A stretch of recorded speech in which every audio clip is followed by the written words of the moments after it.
Nakakagulat ang sinabi ng Panginoon tungkol sa kaniyang sarili sa ebanghelyong ito. Paano ko hindi magugulat? Lalo na kung kayo'y Hudyo na kinakausap niya. Sabi niya, naririto ang isang higit na dakila kaysa templo. Ba? Sino makapagsasabi nun? Diyos lamang, higit sa templo na tinitira ng Diyos. Yan si Jesus, sapagkat siya'y Diyos. Pagkatapos, sinabi na naman niya sa bandang huli, ang araw ng pamamahinga ay nasa ilalim ng kapangyarihan ng anak ng tao. Aba, ang utos ng Diyos mismo tungkol sa pamamahinga nasa ilalim ng kapangyarihan ni Jesus. Ang gusto sabihin, Diyos din siya. Oo, ito ang nagsasalita ngayon, hindi lamang tao, kundi tunay na Diyos. Si Jesus Nazareno ay tunay na Diyos. Ulitin nga ninyo, si Jesus Nazareno ay tunay na Diyos. Ulitin ninyo, si Jesus Nazareno hindi lamang tao. Siya'y tunay na Diyos. Ito ang gusto niyang ipaabot sa pamagitan ng mga salitang aking binanggit kanina. Ngunit ito nakakagulat. Siya mismo, binigyan niya ng excuse o paintulot ang kanyang mga alagad na gumawa ng bagay na ayon sa paningin ng kanyang mga kaaway ay paglabag sa utos ng Diyos. Yung pagpitas ng mga uhay o pagpitas ng mais at pagkatapos paglagas ng mga butil nito. Ginawa nila yon. Bawal na trabaho yon ayon sa kanya mga kaaway na mga skriba at pariseo.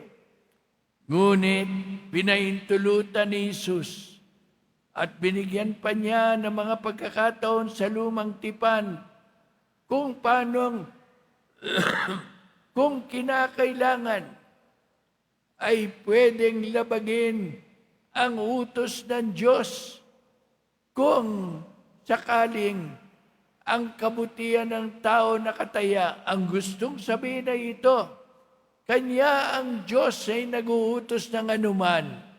Ito ay para sa kabutihan ng tao. Yan ang totoo. Kung iniuutos ng Diyos, huwag kang mangangalunya. Yan ay para sa kabutihan mo. Kapag ikaw ay nangalunya, nagkaroon ka ng number 2 sa buhay, ang laki na ng parusa mo agad. Ano yung parusa mo? Yung iyong mother-in-law. Dalawa na. Ang mother-in-law mo agad. Kay laking parusa niyan. Hindi po ba? At sabi ng Panginoon, huwag kang papatay. Abay, unit. Para sa kabutihan ng tao yon, na ang mga tao'y manatiling nagkakaisa at nagmamahalan at nagtutulungan.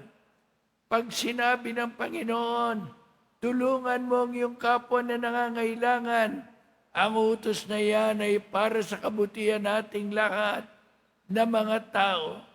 Kanya tandaan nyo ito, ang anumang utos ng Diyos para sa kapakanan ng tao. Ulitin natin, ang utos ng Diyos ay para sa kapakanan ng tao. Ulitin natin.